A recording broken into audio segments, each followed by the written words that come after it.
Hi, welcome to the first monthly Wanderers Devlog. I'm Tetrazona, manager for the Wanderers team, and we're excited to show the progress we've made these past months. Our mod seeks to expand every frontier of Minecraft, and with our vision for the progression, we hope to create a better playing experience for everyone. In this devlog, we'll be showing demos of our latest features, showing brand new progression, and even having exclusive commentary from our lead programmer and artist. Wanderers is a mod that is meant to be a story-focused progression overhaul of Minecraft, made to remedy the slow, uninteresting content that has bloated the game in the last few updates. Wanderers doesn't seek to add completely new content into the game, rather to create an interesting narrative based on the already existing elements. Our mod makes several gameplay tweaks and changes the path you take to make your journey not only more fun, but more personalized. We don't want to overcomplicate the game with new features as recent updates have, but we want to give players a more accessible game. Our additions are small, but add so much new flavor to the overall experience. From a combat revamp that suits different playstyles, to a brand new orchestrated soundtrack, to a complete overhaul of the current progression, Wanderers has a little bit for everybody. By changing the progression with new bosses, items, and goals, we plan to change the way Minecraft is viewed and give an intriguing story through the journey you take in the game. We've done so much already that you can even listen to our completely new soundtrack in the description, which is regularly updated with new music. Many will agree that over the past few years, Minecraft updates have felt boring, but a lot of people don't understand the root of this issue: oversaturation. Since the Caves and Cliffs updates, Minecraft features have felt stale and repetitive because of the unbearable amount of content added every update. Features have felt uninteresting because, in short, they are. Seeing how recent updates have turned out, and how 1.20 especially turned out, has disappointed me because these features have so much more potential, I can say for sure that there's way too much content being added right now, to a point where nobody can really digest it.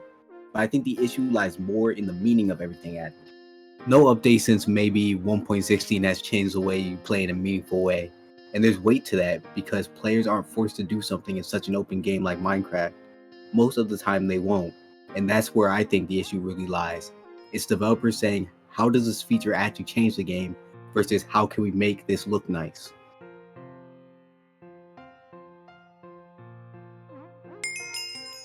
First, we need to tackle the biggest addition of them all, the new bosses.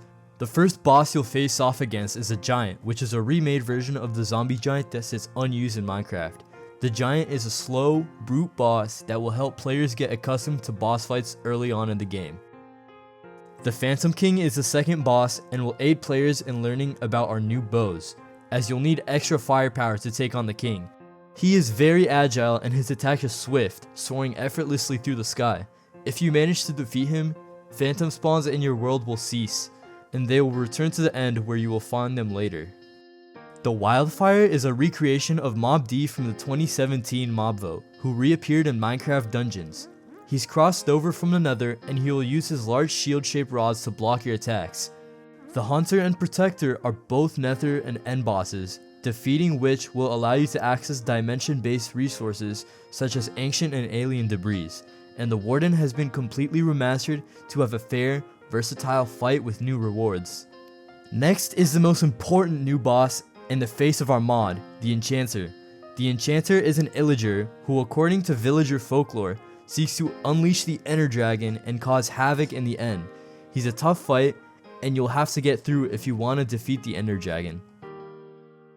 To help guide the player through their journey and to incentivize building on a large scale, Wanderers has added a large roster of NPCs that will sell valuable items and help the player on their path to defeat the Ender Dragon. Currently, we've added 4 new NPCs. The Traveler, who's an Enderman who guides the player and sells end commodities. The Scavenger, who's a piglin that sells various nether and gold items. The Archer, who's a skeleton who teaches the player fletching and sells new bows. And finally, the Mayor, a villager who helps the player to manage their village and NPCs. With the addition of our new NPCs, we hope to give players more reason to build and let them express their creativity. Similarly to Terraria, NPCs will have to be housed and given proper shelter, as well as having the correct light level to ensure that mobs don't spawn on top of them. NPCs will also have mechanics to stop confused players from hurting them immediately. Most people will agree that even after the 1.9 combat update, the end dimension still feels barren. The cities look nice, but outside of the chorus, there's no natural life in the end. That's why in Wanderers, we're looking to expand the end dimension with new wildlife and flora that are based on the existing content. And our lead artist Tay has helped us achieve this vision.